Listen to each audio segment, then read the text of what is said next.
Prima di cominciare vorrei dirvi che è un onore per me di passare a questa tribuna 5 minuti dopo ai giovani che sono curati qui, che hanno mostrato un esempio di unione e di fratellanza maggiore. Di una creativa, molta gioventù, la bene di tu.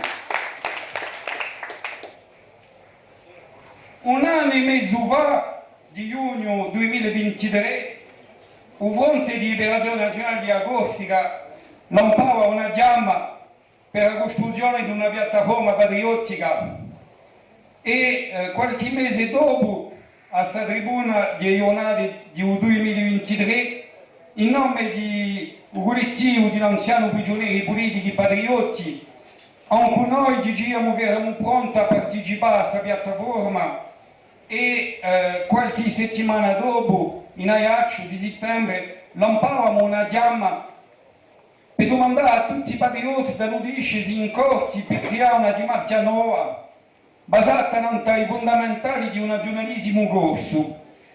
E d'ottobre 2023 erano numerosi, più di 500 militanti in corsi per lanciare questa demarca chiamata all'inizio chiama patriottica, che veniva da patrioti e che è diventata qualche mese dopo nazione. Durante l'inverno abbiamo fatto un giro di Agostica, abbiamo fatto riunioni pubbliche, siamo andati a scontrare i gente, siamo andati a scontrare i militanti, siamo andati a ascoltare i militanti e dopo una serie di 10 riunioni abbiamo potuto fare un conto reso di primore di nostri. I primore sono a 3 livelli: a un livello di colonizzazione di popolamento, di speculazione e di l'indipendenza. Allora, a un livello di colonizzazione di popolamento ci siamo visti che non so, i francesi giudicano poche mica perché abbiano paura di giungere qui. Allora, giungono perché hanno paura in te, non facciano più la legge, non si sentono più in te, allora giungono qui sono protetti, hanno tutto, li trovano in piedi per le mogli o per i mariti, gli danno un lavoro, gli danno un mestiere e poi fare ciò che gli vogliono e poi giungono con questa pretensione, non si facendo giudici, allora hanno più paura, pensano che non va la legge. Alors, j'ai un très bel exemple de communauté de destin extraordinaire, c'est Clément Préau. Ah, il est génial. Il est directeur adjoint du service incendie, il est arrivé il y a 2 ou 3 ans, protégé par les régionalistes.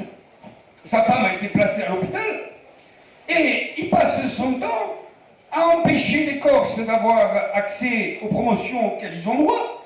Il passe son temps à emmerder tout le monde, à empêcher de travailler, et en plus, vous savez ce qu'il déclare, M. Préau, en public, il est directeur adjoint du service incendie, il déclare, le service incendie, il marcherait mieux s'il y avait moins de Corses. Alors moi j'ai un message à envoyer à M. Préau. Moi je dis que le service incendie, il marcherait beaucoup mieux s'il y avait moins de Français, s'il y avait moins de M. Préau.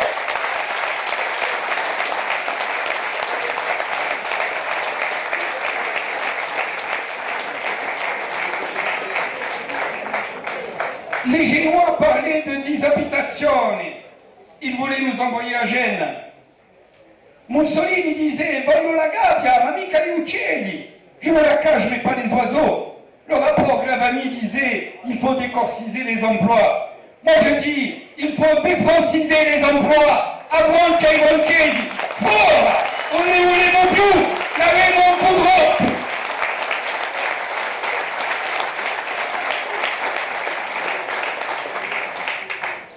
On en arrive à des gens qui viennent faire des pétitions. On nous l'a dit dans les villages où nous sommes allés faire les réunions. Ils font des pétitions contre les cloches de nos villages. Ils font des pétitions contre la langue corse. Mais non, ce n'est pas des pétitions que nous allons faire. Nous allons les renvoyer chez eux parce qu'ils n'ont pas leur place sur cette terre.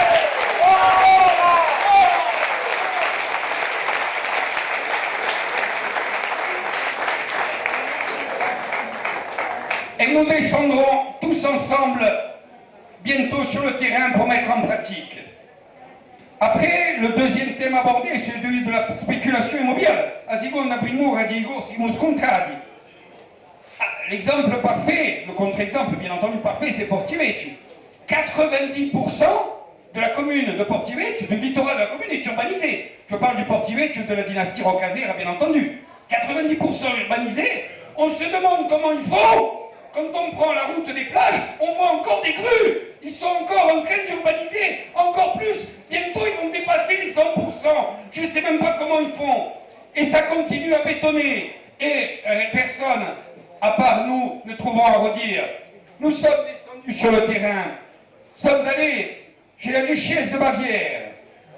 Waouh! 5 millions d'euros sa maison, vendue 3 fois en 10 ans. Quand nous sommes arrivés, son mari, je ne sais pas s'il est duc de Bavière, il nous a dit, qu'est-ce que vous faites chez moi? J'ai dit, non monsieur, c'est vous qui êtes chez nous. Perché la data di Corsica appartiene ai Corsi, prima di tutto, e mica alla duchesse de Bavière.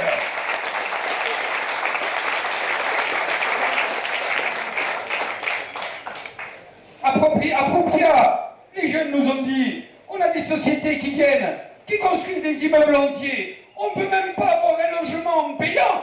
Acheter, ne parliamo dai nomi chi mezzi, troppo caro.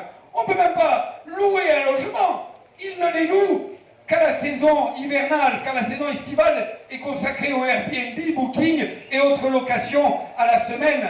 Nos jeunes qui n'ont pas les moyens d'acheter n'ont même plus les moyens maintenant de se loger.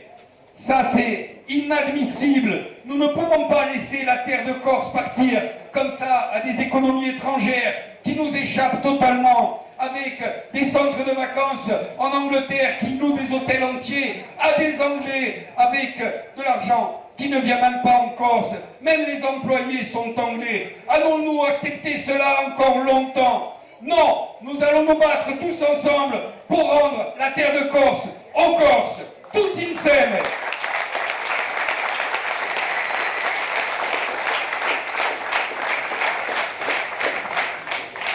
Il est temps de sortir de la dépendance dans laquelle la France nous enferme depuis 255 ans. Lorsque nous avons rencontré le ministre français de l'Intérieur, Gérald Darmanin, il y a 2 ans, dans le cadre de l'ouverture du pseudo-processus qui a fini en eau de boudin, comme nous l'avions annoncé, et j'ai eu l'occasion de lui dire qu'en Corse, il y avait 10 700 ans de présence humaine selon les dernières recherches archéologiques auxquelles j'ai participé. Et sur ces 10 700 ans de présence humaine, la présence française se résume à 255 ans, c'est-à-dire moins de 2%. J'ai eu l'occasion de dire au ministre de l'Intérieur que, en reprenant les phrases de Mathieu Philidor et Giorgetti et Marcel Lorenzoni, que nous n'étions français ni par la langue, ni par la géographie, ni par l'histoire, car nous sommes Corses et nous resterons Corses, quoi qu'il se passe.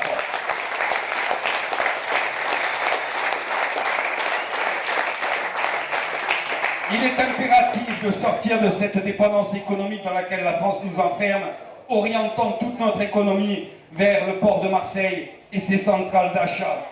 Depuis le collège, on me dit, c'est possible d'indépendance, come da mangiare i castagni, da mangiare. D'abord, il faudra avoir les moyens pour manger les châtaignes, parce qu'aujourd'hui, le kilo de châtaigne, bientôt, il est plus cher que la cocaïne.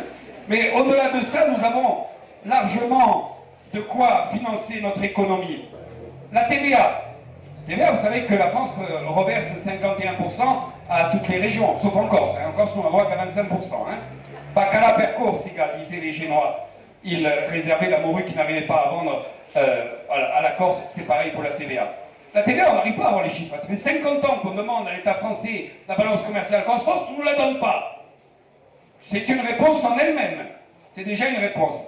Si on fait un pourcentage par rapport au nombre d'habitants en France, parce qu'en France, on sait combien la TVA rapporte, en Corse, les chiffres qui sont donnés sont faussés. Parce qu'ils nous donnent juste la TVA dépensée ici. Quand on sait que la moitié des gens achètent sur Internet, payent sur Internet, les chiffres sont totalement faussés. Mais quand on fait un quota, par rapport au nombre d'habitants en Corse, on se rend compte qu'avec cette TVA, eh bien, on finance 2 fois la dotation que l'État français donne à la collectivité territoriale de Corse.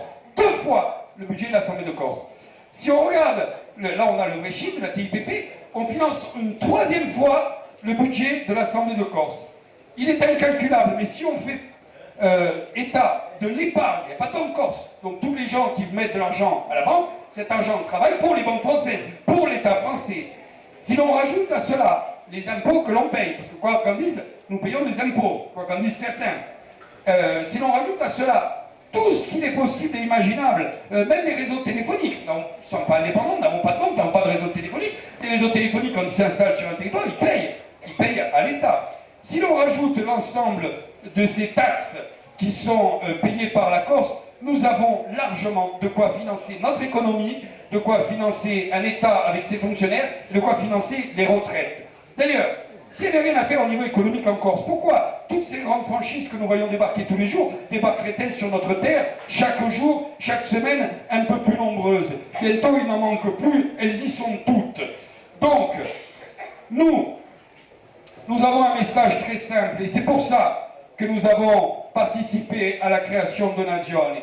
Noi dimo che Adara di Corsica deve esce di dipendenza per essere indipendente. Volevamo che la Corsica diventasse, torna come è stata il XVIII, un Stato indipendente che apriva ovviamente tutte le nazioni d'Europa perché agibuemo, perché avevamo largamente mezzi di balla. E viva la Corsica libera, e viva la Corsica indipendente. Arrivederci.